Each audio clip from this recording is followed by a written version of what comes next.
This is the second long-form video in my series of Me Too videos, and really giving what I'm considering a detailed and, well-researched, well-backed-up explanation for why are so many instances of sexual assault, groping, workplace sexual harassment, rape. Why do these things continue to go on? If we can get people to stop smoking, if we can get people to stop driving drunk, if we can get all other manner of human behavior to improve, why hasn't this one, since we mostly collectively agree that it's horrible, why is it not improving? I assert that the instances of this are not going down because we're not talking accurately about why it happens. And that's really my goal here, is to talk about why it happens. So today, I'm going to present what I call the Senta myth. Senta, if you want to look her up. She is a character in the Wagner opera, The Flying Dutchman.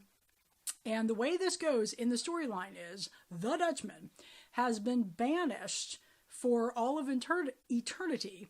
And the only way that he can redeem himself, really important word in this discussion, the only way that he as a male can redeem himself is by winning the love of a woman. Why the word redemption is so important is, if you look through art history, and we can see this in all sorts of myths, we can see it presented in tons of books, in movies, it's all over the place. The idea that the masculine or the male character can only redeem himself, i.e., reestablish his value as a human being, by winning the love of a woman. If you look at both the storyline of the Dutchman and of something like Beauty and the Beast, this myth shows up again and again and again. So it's going to become foundational to have an understanding of what this is and what it represents in art.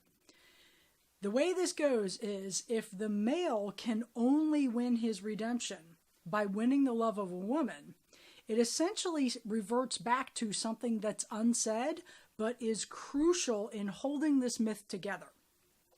This myth could only hold together and continue to travel throughout time and history and art if, at a baseline level, somebody or a group of people or large groups of people found it to be at least partially true. Otherwise, it would have been deemed stupid and died out. But the myth continues to perpetuate itself because this idea of men not having value unless they win the love of a woman speaks to something incredibly important within the construction of sexual assault, rape, sexual harassment in the workplace. If men were not sort of sucked under into this, the quicksand of their own shame, they would never buy into the myth of needing to be redeemed. If all men thought themselves valuable as human beings, the myth wouldn't exist. But the myth exists. And it shows up in something as big as Beauty and the Beast, or, as having as long a history as the opera The Flying Dutchman, because men at a very deep level and the women who support them buy into this myth. I call it a myth because I don't buy into it. I think it's rubbish. If men viewed themselves as valuable as human beings, meaning they could self-generate and be the source of their own self-esteem, the myth wouldn't exist.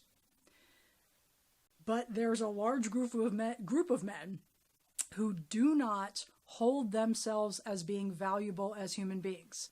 You can make a good case, and I don't have strong enough numbers to support this, but you actually can make the case that because men are kind of not liking themselves a whole lot or don't deem themselves valuable, there's significantly less instances of seeking help when they have mental illness issues, which is why untreated depression is significantly more prevalent in our culture than untreated depression in men is significantly more prevalent than untreated depression in women. Men are significantly less likely to seek health treatment, mental health treatment, if they do have a mental illness disorder which I assert is leading back to this value issue. If men essentially valued themselves and really considered themselves the source of their own self-esteem, none of these problems would exist. But there's a large segment of the male population that does not value itself essentially as a being. Men have significant problems with low self-esteem. And if men valued themselves equally to women, you would never see the artistic perpetuation of this myth going on. If men did not constantly experience their own internalized shame and low self-esteem and self-loathing, they wouldn't perpetuate an idea that puts women on a pedestal. And what you see in something like the opera The Flying Dutchman or Beauty and the Beast is this ideal that the male has internalized, that the woman is on a pedestal and he must win her to redeem himself. Why would he need to go through all that work if he felt himself equal in self-esteem to her? Would she still be on the pedestal? Would he feel that he can't establish his own self-esteem if he found himself to be equal in value? And the answer is no. Just based on logic, the answer is no. So at a sort of deep, dark core of this, there are men, not all, but there are men who do not deem themselves as being equal in value in terms of self-esteem to women. It's why she's on the pedestal in the myth. And he must win her love to redeem himself. Well, if he loved himself, why would he have to do that? Really? If he has to win her love to redeem himself, let's look at like redemption in a religious context.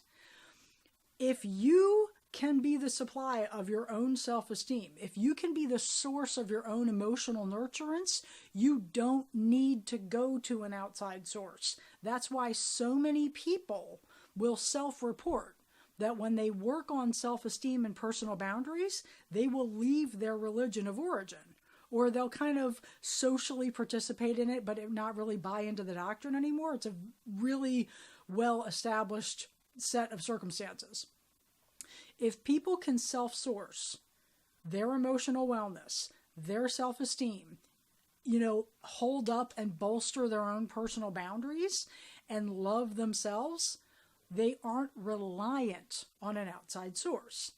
But if you are viewing yourself as reliant on an outside source, now remember, that's an internal state. That's coming from within the individual.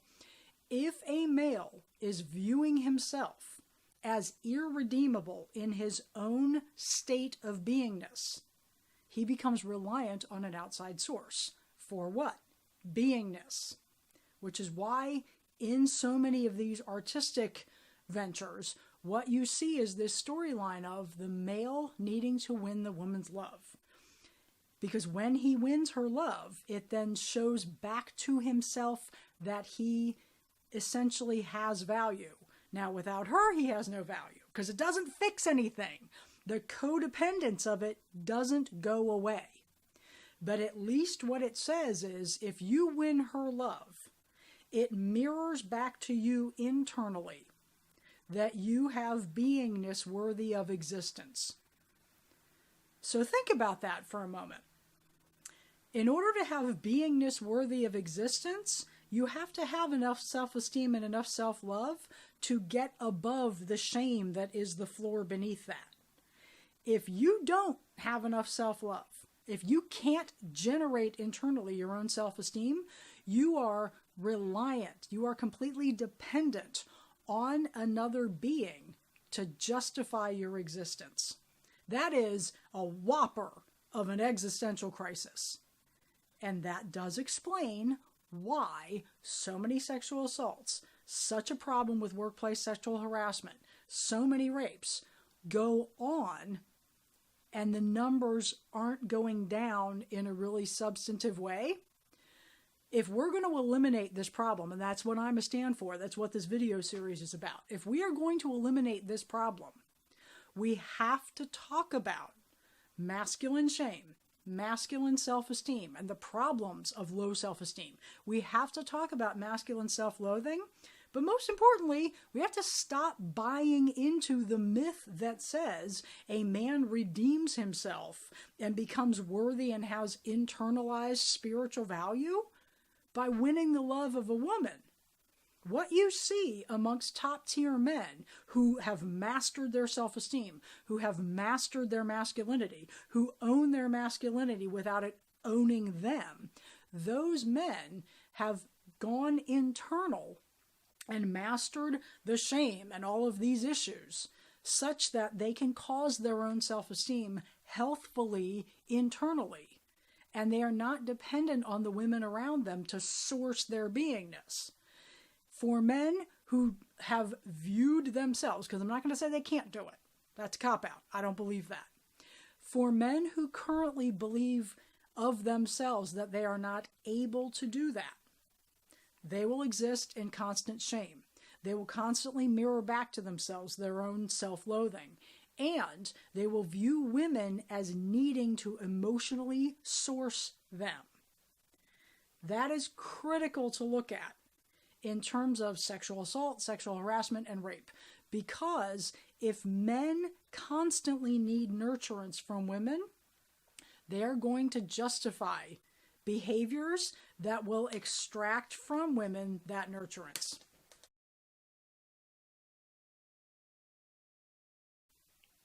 So think about this for a minute as a female. And to all of our men who might be watching, please, indulge yourself in this exercise.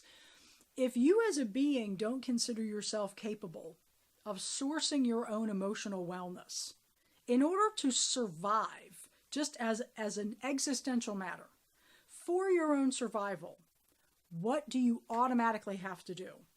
You have to go outward. You have to find ways to get enough emotional nurturance to continue to survive and be. If men do not view themselves as being the source of their own emotional wellness, they are going to constantly be dependent on women to source them. But what happens if we don't want to? What happens if somebody like me says, nope, okay, I don't do free therapy.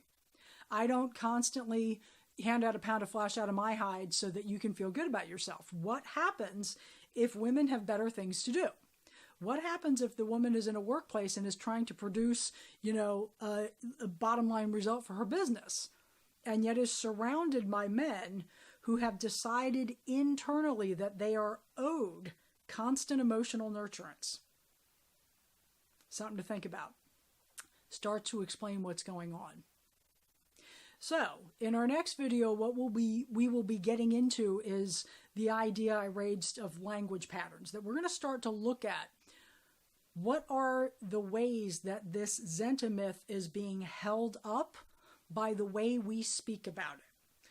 So thanks for watching. If you have questions and you have decided to really engage in the rough and tumble of this conversation, please leave me some comments below. Let me know what you would like to hear more of in this video series. And, keep coming back if you're finding value in this. Thanks for watching.